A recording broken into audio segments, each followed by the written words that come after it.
Tudo que eu leio me aborrece. Ele é um sophomore. Não tem padrão ali também. Agora é torcer pro Dalvin Cook quebrar a perna. Podcast. Não fez o menor sentido pra ninguém. Lembra que eu tenho um problema com o Kyler Murray, né? O que esse ranking vale? Não sei também.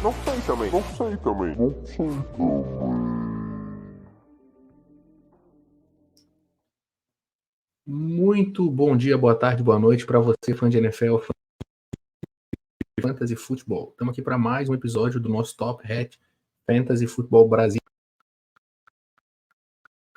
Hoje, para falar aí dos winners da off-season até então, né, os não calouros, hoje a gente vai continuar a falar dos fallers, aqueles jogadores que perderam mais valor, que perderam o seu status, de repente, de titular absoluto, ou que ganharam concorrência na sua posição.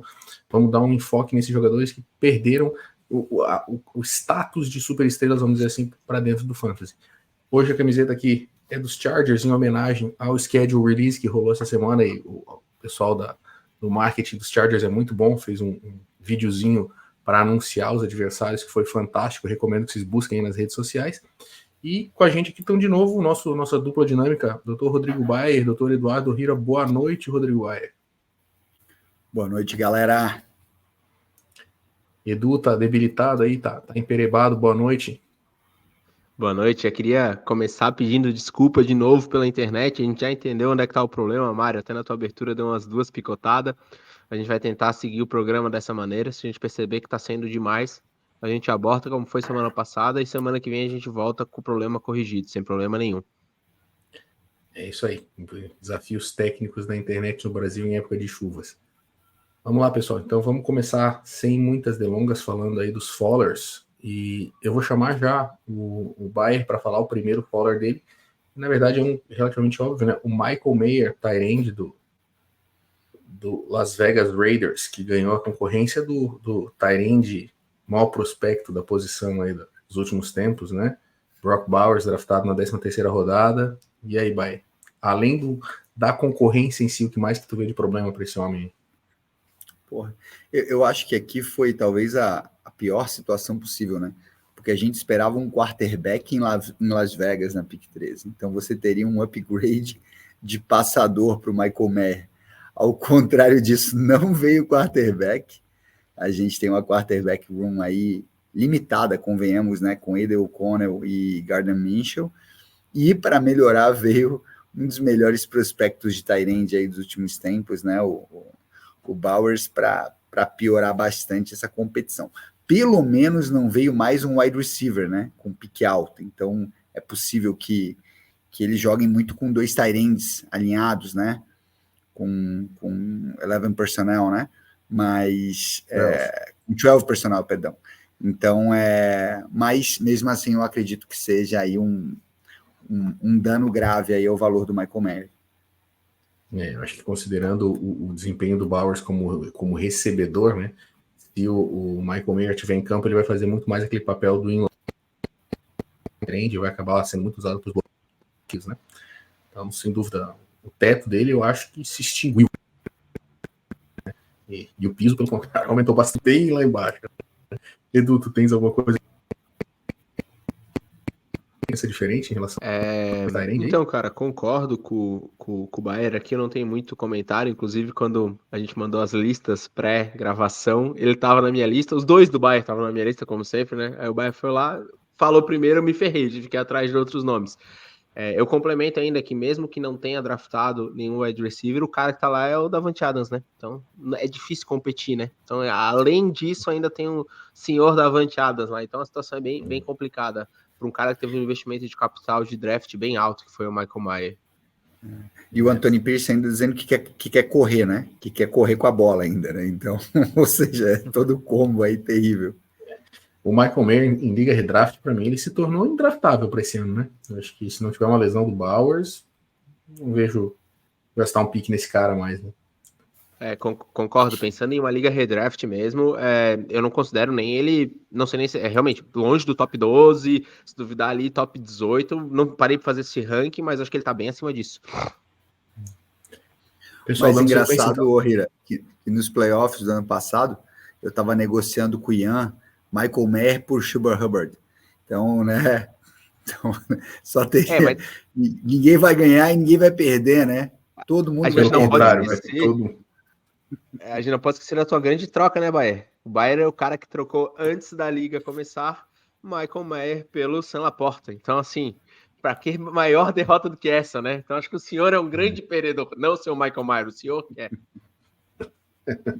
Pessoal, dando sequência, então agora saindo da posição Tyrande, mas continuando nos recebedores de passe, a gente vai falar do Josh Downs. Tudo bem, na minha lista aqui quem estava era o Gabe Davis, mas vamos falar do Josh Downs, então. Wide receiver que foi draftado ano passado pelo time do Indianapolis Colts. E eu elenquei esse cara como um perdedor por alguns motivos, né? Eu acho que a gente tem a volta tanto do Jonathan Taylor saudável, que no começo da temporada passada ele não estava, quanto do Anthony Richardson também saudável. Então a gente já tem um time que talvez se enfoque muito mais em jogo corrido, ou no run pass option, ou no read option com quarterback, e no próprio Jonathan Taylor, que a gente sabe que tem potencial de ser bell cow. E aí, em cima disso, o Josh Downs ainda viu o time dele renovar com o Michael Pittman, por valores que colocam ele realmente como o ex-receiver, o wide receiver 1 do time, e subir no draft para a segunda rodada por um outro wide receiver que foi muito elogiado para quem acompanhou a gravação dos War Rooms e tudo depois, o Jim Irsay falando muito bem e fazendo questão de trazer o Adonai Mitchell, né? Então, eu acho que tanto o Alec Pierce, que se tornou outro desses jogadores que para mim são indraftáveis numa liga redraft hoje, mas o Josh Downs perdeu muito valor, ele vai assumir aquela posição de wide receiver, talvez wide receiver 3 desse time, de um time que talvez tenha um potencial aéreo mais reduzido. Então, embora seja um cara ainda jovem, está indo para o seu segundo ano de liga, eu acho que dificilmente ele vai sustentar valor numa liga redraft, numa liga Dynasty, está naquela posição do hold, né? Você vai vender ele agora, você vai vender ele muito barato, então não faz sentido você vender. E ninguém que queira comprar vai estar disposto a pagar muito mais, talvez, do que uma terceira rodada. Então, Edu, o que tu pensa aí do Josh Downs?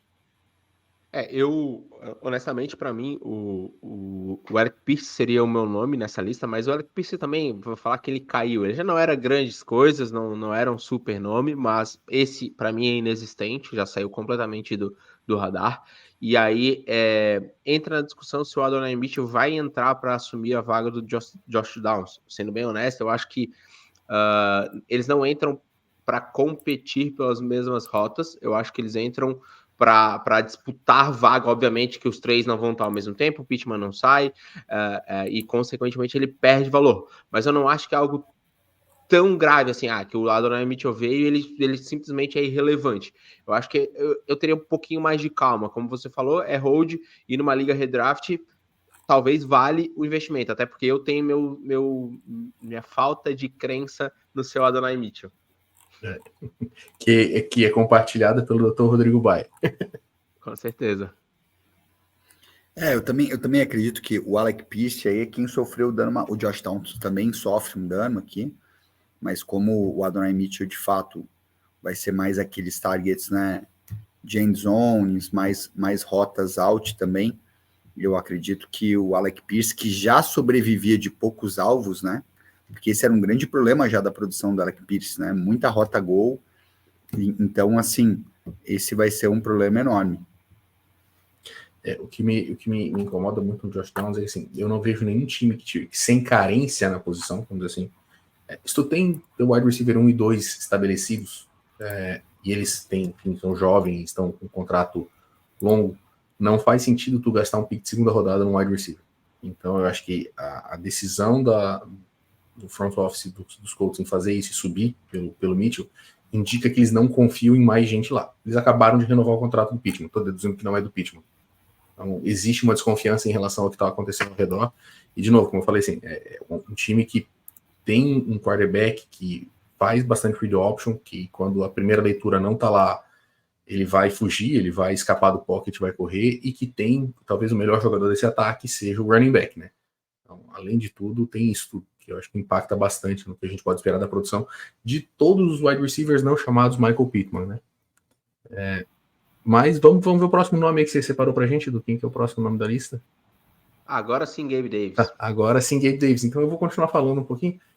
Gabe Davis, para quem não sabe, gente, aquele wide receiver, o famoso 880, que era dos Bills, e teve o contrato encerrado, e assinou com o time do Jacksonville Jaguars. Até aí tudo bem, parecia que vinha para ser o wide receiver 2 do time, que Christian Kirk como seu wide receiver 1 e que tinha perdido a season também, então ele parecia vir fazer essa substituição. Só que os Jaguars foram lá e buscaram um wide receiver na primeira rodada. Então, se eu tava preocupado, o Wade Mitchell foi pego na pick 53, imagina aqui quando o Brian Thomas, que para mim era o quarto melhor wide receiver da classe, foi draftado na 23, né? Então, assim, Gabe Davis, e aqui sim eu acho que eles competem mais ou menos pela mesma função dentro de campo, pelo menos no início da carreira do Brian Thomas, né? Que são as rotas mais longas, o processo ali de esticar o campo para permitir os alvos intermediários, principalmente para o Evan Ingram, na verdade, que joga na posição de tight end, mas é um dos maiores chamadores de passe desse ataque do time dos Jaguars. Então, o Gabe Davis, para mim, ele fez uma decisão de ir para um time onde talvez tivesse sido prometido para ele um espaço maior, talvez ocupar a função de wide receiver 2 que ele ocupava em Buffalo, e o time, tudo bem, vem aí, chega aí, mas seguinte, nós vamos trazer outro cara e vamos gastar alto para trazer esse cara, a gente confia bastante nele. Então o Gabe Davis eu acho que vai, se ele já era um cara do 8-80, agora me parece que vai ser um cara do 8-8. Ele vai ter, se ele, cada 2 jogos ele fazer um jogo de 20 pontos, agora a gente vai ter que esperar 5 jogos para ver isso acontecer. Vai, opinião aí do Gabe Davis. Não, mesma coisa, eu concordo. Acho que uma situação que havia imediatamente melhorado em relação a Buffalo pela questão da longevidade do contrato, mas lá em Buffalo ele tinha vários jogos, como ele era o wide receiver 2, né, e tinha vários jogos com potencial de boom, né, e agora eu acho que a situação dificultou muito mais, né, em virtude de ele ser talvez o quarto alvo potencial desse time. Concordo, acho que o Gabe Davis foi do céu ao inferno rapidamente aqui nesse draft, né, na off-season e no draft. O Gabe Davis, ele era o queridinho das ligas best ball, né? Para quem não sabe, a gente liga best ball é aquela que a gente drafta um time e depois a gente não precisa mais se preocupar em escalar titular e reserva. O teu time que vai para jogo, vamos dizer assim, é sempre o que fez a maior pontuação. Então, como o Gabe Davis tinha lá seus 6 ou 7 jogos na temporada que explodia, fazia 18, 20, 22 pontos, é excelente ter esse cara no time, porque no jogo que ele faz 0, tu não perdia nada com ele. Mas numa liga você é obrigado a decidir quando botar ele em campo, era um sofrimento semanal que o Lula passa em todas as ligas que eu conheço, porque ele é apaixonado pelo Gabe Davis, né? Edu, vamos pro próximo nome aí, será que é um nome teu? Bora, vamos ver quem que é o próximo. É um nome teu aí. Então fica à vontade, depois eu defendo. Vamos lá. Gostaria de relembrar o senhor Mário Otávio para evitar defender muito. Sua internet está instável. Você não pode falar muito, entendeu? No discurso anterior do Gabe Davis, ela falou umas 3, 4 vezes. Então, assim, foca em só conduzir o programa, poucas palavras. Então, assim, eu vou fazer meus comentários, já vamos pro próximo nome depois. Não perde muito teu tempo, beleza? Então, falando sobre o DJ Moore, gostaria de, antes de começar as críticas, falar que é um atleta que eu gosto muito, sempre gostei. Eu tenho ele, inclusive, acho que em 2 ligas Dynasty, se eu não me engano. Eu não acho que ele vá, quando a gente fala perder valor, principalmente em relação à temporada passada, no meu ponto de vista. Ele foi o wide receiver número 6, se eu não me engano. Eu não acho que ele chega nesse número de jeito nenhum, tá? Agora ele tá dividindo o alvo com mais 2 caras recebendo a bola. Tudo bem que ele ganhou um upgrade de quarterback, entretanto, é uma matemática. Ele vai ter que dividir alvos, tá? 3 recebedores, fora o Cole Kmet. Então, assim, para mim é muito difícil esse cara terminar como wide receiver 1. Ele vai ficar ali na faixa do 2 para o final de wide receiver 2, lá pela posição 20. Continuo apostando nele, continuo draftando ele, se necessário, em ligas redraft, porque é um cara que eu gosto bastante. Teria que ver qual que está sendo o ADP dele, né, nos startups, porque eu não sei em que posição que ele está, mas me preocupa um pouco, sim, me preocupa um pouco. Acho que ele vai ter uma queda de pontos por jogo bem grande em relação ao ano passado. Baer, tu quer complementar alguma coisa? Concordo. Não, e ele sai da posição de wide receiver 1 absoluto nesse ataque de Chicago, né? Então, de um ataque em que pese, talvez o torcedor de Chicago não teve a temporada que esperava no passado, né, Mário? Mas talvez tenha sido a melhor temporada do Justin Fields, né? Dentre os anos aí, os 3 anos de starter, né? Então foi teve uma sequência ali, de fato, de 4 ou 5 jogos, que foi a melhor sequência da carreira dele, e o DJ Moore sendo muito alimentado, né? Então ele está saindo de uma situação onde de wide receiver 1, ele pode... Ele vai ter perda de alvos, mas ele pode ser wide receiver 2, ele pode ser wide receiver 3, a depender de como a gente está projetando a própria temporada do Romeo Dunze. Então, de fato, toda esse volume de concentração de alvos que ele tinha nesse ataque de Chicago agora vai ser dissipado entre os vários alvos aí, né? Tô falando de Keenan Allen, Romeo Dunze e o próprio Everett, né? Que também vai roubar um pouquinho dessa fatia. Então, de fato, a gente perde um pouco de valor aí com o Jay Moore. Eu não vou defender, porque tem coisas que o Edu falou que é muito verdade. É óbvio que a gente não espera que o DJ Moore volte a ser o wide receiver 6 esse ano. Eu acho que isso já foi surpreendente ano passado, né? Essa é a verdade. Mas a questão é a seguinte: o DJ Moore ano passado ele teve um target share de 28%, de um ataque que passou a bola só 28 vezes por temporada, por jogo, tá? Os times do Shane Waldron passam muito mais que isso a bola. Então, se eu elevar o número de passe para 32, que é abaixo do padrão Shane Waldron dos últimos 2 anos do time do Seattle Seahawks, e trouxer e fizer uma redução de 20% no target share do DJ Moore, então ele vai descer de 28% para 22%, que é exatamente o target share que o DK Metcalf tinha nos 2 anos do Shane Waldron em Seattle. O DJ Moore perde 10 alvos na temporada. Assim, vocês estão esquecendo que existe uma tendência. O time de Chicago era run heavy. O time de Chicago não vai mais ser run heavy. Eu não vou nem entrar na discussão na qualidade do passe. Assim, o DJ Moore perde valor porque ser o wide receiver 6 é muito pouco provável que ele venha a ser. Eu concordo quando se diz que ele não vai ser um wide receiver 1. Agora, final de wide receiver 2, eu coloco ele ali no 15, 16. Eu acho que ele perde valor porque o que ele fez ano passado foi meio absurdo. Mas se a gente considerar essas mudanças de aí, time, coisa linda, ano passado, já tinha internet, não conseguiu defender. Travou, Mário, não conseguiu defender. Sério, juro, não é brincadeira não. Os ouvintes estão escutando. Você veio bem, argumentou na divisão, aí travou. Que pena, não vai dar pra falar do time de Chicago. E bom, pode passar pro próximo jogador, então. Palhaço. Mais um meu? E esse aí, mais um teu. Vamos lá. Queria muita participação do senhor Ian nesse programa de hoje, para eu falar desse nome. Gostaria, antes de novamente explicar, me defender. Meus nomes foram roubados pelo senhor Rodrigo Baer, tive que apresentar nomes diferentes. Mas esse estaria nas minhas primeiras escolhas, esse estava lá. Por quê? Tá, só um pouquinho. Edu, fala o nome, porque as pessoas que estão ouvindo, elas não sabem de quem você está falando. É que essa função é sua, eu já tô te atropelando, perdão. A internet tá boa agora, pode falar. Vai. Tá bom. É o Devon Achane, running back do time do Miami Dolphins. Teve aí a chegada da concorrência do Jalen Wright, né? Exato. E não só isso, né? A renovação do contrato do Raheem Mostert também, né? Que acho que estendeu mais 2 anos, não sei. E a gente teve uma discussão até no grupo do WhatsApp falando sobre a quantidade de carregadas que o Mostert teve em comparação com a Shane, que foi 200 a 100, não vou lembrar o número exato, né? E uma das justificativas do seu Ian foi, mas ele ficou muito tempo machucado. Nos jogos que os dois disputaram, existia uma divisão de backfield, sempre existiu. Eu acho que é a conduta de Miami dividir o backfield.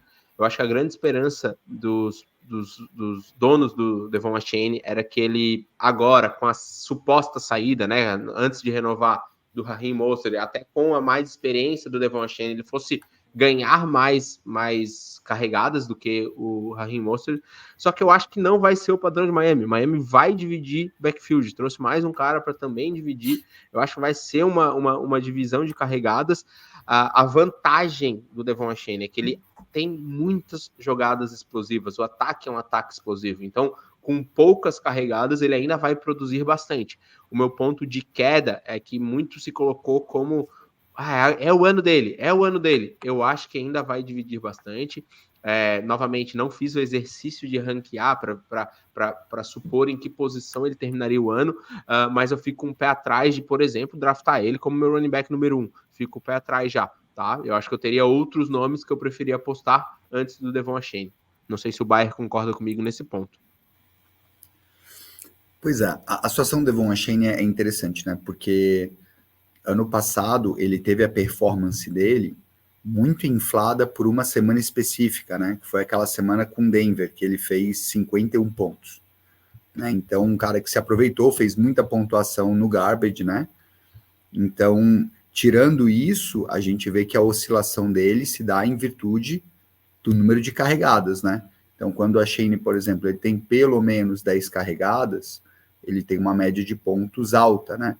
Mas com menos de 10 carregados, falando de jogos de 4.10, 9.20, 12.1, que é até uma pontuação razoável, mas a gente não tem uma pontuação tão estável quando ele não tem volume. E essa preocupação, ela é muito verdadeira, Ohira, porque ele já não tinha volume no backfield com e o Jeff Wilson, né, que ficou machucado praticamente a temporada inteira. E agora tu tá trazendo um running back que pra gente, na nossa visão, né, Ohira, ele acabou sendo um steal, né, acabou caindo muito no board, mas pra gente ali, pra mim, era o running back 3 da classe, né, e um cara que acabou caindo aí pra quarta rodada, mas é um cara muito talentoso, então eu acho que existe uma possibilidade do Achane não ter volume, e isso de fato é preocupante. A gente sabe que o running back vive de volume, né? Eu até posso ter alguns jogos aí com 6, 7 carregadas, 8 carregadas, você vai chegar a 100 jardas, é possível, mas não dá para viver disso, né? É uma situação de exceção. Então, eu concordo que considerando o capital de draft investido para tentar buscar ele, né, Mário? Num draft inicial, e o próprio preço dele, considerado um running back top 10 de Dynasty, eu acho que talvez não valha a pena aí o investimento no jogador. Dentro do que o Mário falou de ligas best ball, por exemplo, ele para mim se encaixa. Ele é um alvo de best ball muito bom esse ano, muito bom. Ele vai ter seus jogos de muitos pontos, uma carregada para 80 jardas, um touchdown. É a cara dele. Então, para best ball continua sendo um bom nome. Para redraft eu fico pé atrás, tá? Ainda mais com essa tua informação agora que ele tá como top 10 de running back. Não sei se eu investiria. Eu acho que eu prefiro acreditar em outros nomes nessa mesma faixa, tá? Eu acho que o Bayer quis dizer ali top 10 em Dynasty. E eu acho que em Dynasty ele ainda mantém muito valor, porque embora o Mostert tenha tido contrato renovado, a ideia mais ou menos é que o Jalen Wright venha para substituir o Mostert, né? Então o Etienne deve manter algum valor para Dynasty. Não digo top 10, mas ele ainda mantém algum valor. Mas eu pesquisei aqui, Mário, só para não deixar a informação vazia, ele está como o ADP de running back número 8, tá? Para não. Nossa, muito rico, muito caro para mim. Nossa. E PPR 8, né? E half PPR 9. Então não tá terei, bem alto. Não terei Chain em nenhuma liga redraft esse ano. No Fantasy Pros, running back 13. Mas o ADP ou o ranking? O ECR. Isso, o ranking. O ranking consensus eu ranking, peguei o ADP. O ADP que é o mas, average por exemplo, draft position. Mas ele tá na frente de Alvin Kamara, James Cook, Joe Mixon em Houston, Kenneth Walker, Aaron Jones. Eu não sei se... Para o pessoal que não está acostumado com os termos, ECR, na verdade, é um ranking de experts, um consenso de ranking que o Fantasy Pros faz, e ele define, vamos dizer assim, a posição desses caras dentro para esses experts. O ADP, ou Average Draft Position, isso é toda a plataforma onde vocês jogam tem, e é feito com base na posição que as pessoas comuns draftaram o jogador. Então você vê que a população geral tem uma opinião melhor do Etienne do que os experts, né? E a gente ainda está mais para baixo dos experts aqui, tá vendo? Talvez 13 ainda seja rico demais. Né? Vamos para o último nome, então? Mas só uma pergunta desses caras, James Cook, Joe Mixon e Kenneth Walker, vocês draftariam a Shane antes desses caras? E draft? Antes do Cook. Eu ia falar que antes do Joe Mixon de jeito nenhum. O Cook. Cara, o Cook eu não sei, tá, Mário? Eu não sei se eu não ia James Cook. Eu não sei se eu ia Shane na frente do Cook. E qual que é o outro nome, Bayer? Ken Walker. Não, Ken Walker eu draftava primeiro. Eu iria nesses três antes. Acho que o James Cook vai ter bastante volume também. Foi somado ninguém nesse backfield de Buffalo. Eu iria nos 3 antes do Achane, sem dúvida. Removido recebedores ainda, né? Então ainda tem isso, né? Dalton Kincaid, né, Edu? Dalton Kincaid. Riser, Big Riser. Vamos Bora para o nosso pro último nome, então. Último nome elencado aí pelo Bayern, o Kyren Williams, do Los Angeles Rams, cara que ano passado surpreendeu todo mundo, né? Já era um segundanista, estava abaixo do Cam Akers no depth chart. Ninguém esperava mais muita coisa dele. Foi o running back 3 ou 4 da temporada, dependendo do sistema que o pessoal joga, entre PPR e standard.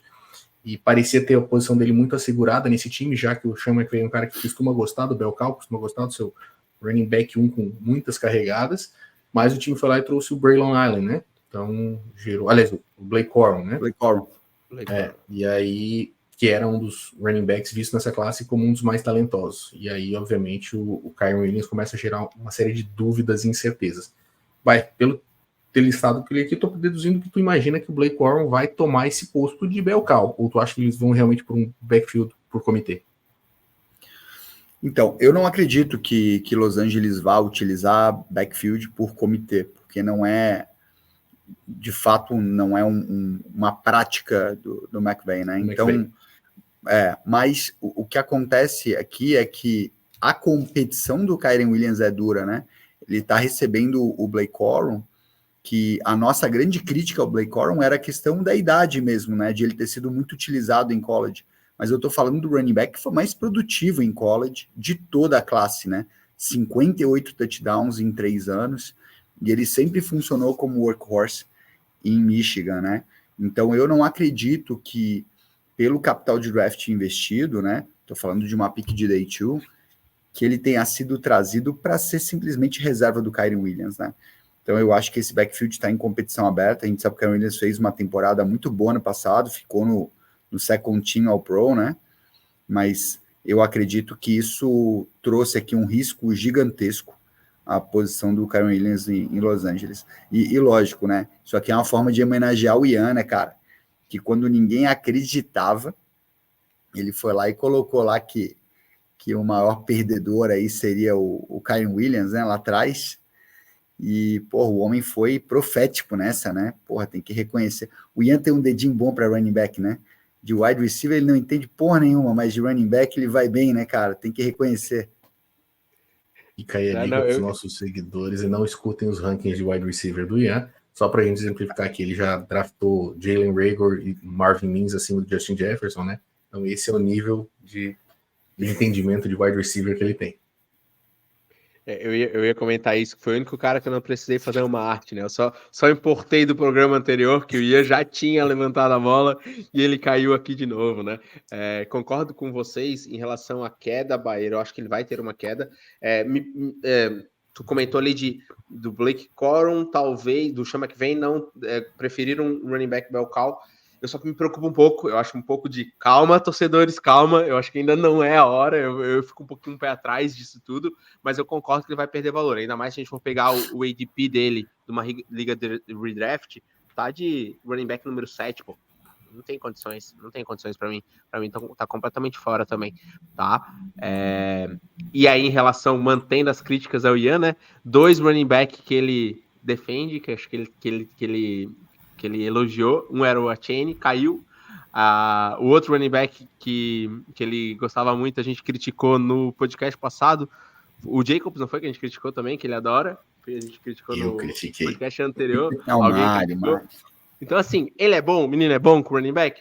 Ok, mas tá dando uma queda legal agora nos seus atletas, né? E wide receiver, que ele sempre foi péssimo, esse ano ele melhorou, ele draftou o seu Malik Neighbors com a pick número 4 do nosso draft de calouros, só que aí depois ele veio com uma sequência de mongolão, cara, é só cara alto, só cara que não pega a bola direito, assim, não aprendeu com os erros, ele vai falhar miseravelmente novamente. Pessoal, vocês viram que a gente entrou no momento agressão pessoal aqui do podcast, e isso na verdade é muito legal, obviamente, é parte do que a gente faz, o bom humor vem justamente porque a gente fica tirando sarro um do outro. Já devem ter percebido que o Edu não gosta muito que eu fale de Chicago, o Bayer é torcedor de Green Bay, então eu ataco bastante Green Bay também. A ideia é esse bom humor assim, mas eu acho que a gente apontou aí 6 caras que perderam bastante valor para essa temporada, para as ligas que vocês forem draftar a partir de agora. A gente sabe que está começando a entrar na temporada de draft, né?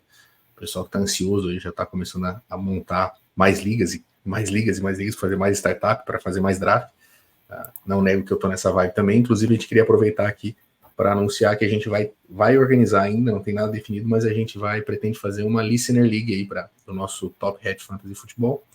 E aí nós vamos convidar pessoas aí que participam, que mandam feedback para a gente pelo WhatsApp, pelo canal, para participar dessa liga no primeiro ano, e daí a gente vai estruturar essa liga para que todo ano novas pessoas venham participar e tenham a oportunidade de jogar com a gente e perder para a gente, né?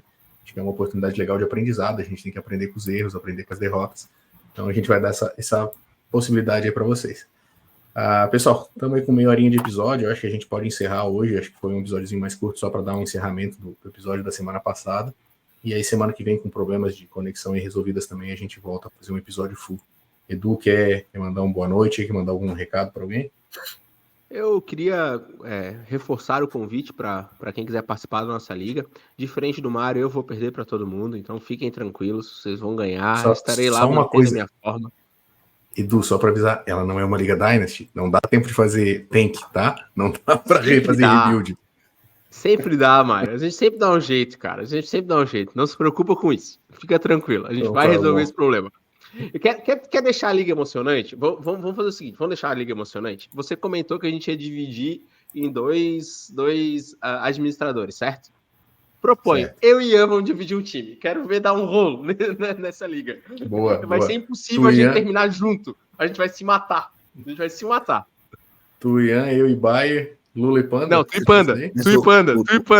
O Lula vai... Um amor, pô, não dá certo. O Lula vai deixar tu dividir um time com o Ian, ou Hira? Tem esse problema. Vai rolar ciúme. Então tá bom. Bayer, quer mandar uma boa noite aí? Mário, o que tu acha da minha pick 3.04 no draft da Pantreta?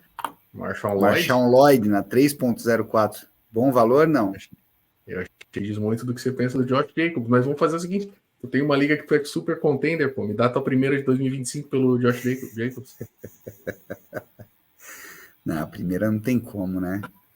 Eu já troquei muita primeira na vida. Tô querendo manter minhas primeiras agora, né, Ohira? É importante. Só pro Ohira aí eu dei umas 8 primeiras. Eu comprava primeiras e dava pro Ohira. Comprava, dava pro Ohira essas primeiras. Vou parar com isso. Faço o que eu digo, não faço o que eu faço, né? Então tá bom. É isso aí, pessoal. Eu tô agora fazendo um apelo aqui para um colega nosso aí tentar aceitar o trade que eu propus, porque eu quero ter o Justin Fields no meu time. Eu acabei de herdar um time que estava meio bagunçado. Eu tô no processo de reconstrução do time e eu quero ter o Justin Fields no meu time. E o cara não quer me vender, pô. Facilita aí, ajuda nós, pô. Qual que é a proposta? Geno Smith pelo Justin Fields. O cara tá sem quarterback, pô. Não, né? Ele não tem nenhum quarterback titular. Não, Justin Fields muito maior que Geno Smith. Muito maior. E eu tenho o Russell Wilson. Eu ofereci o Russell Wilson por uma segunda pra ele também, ele não quer, pô. Pra ele ter o Russell e o Justin, ele não quer também. Tá difícil, eu acho que tu tem que dar o Geno Smith e mais uma segunda. Aí fica honesto. Porra, não. Aí é uma troca honesta, né? Mas eu não sou honesto na troca. Então tá bom. Justo. Então tá bom, pessoal. Boa noite. Foi um prazer. Valeu, galera. Valeu. Boa noite.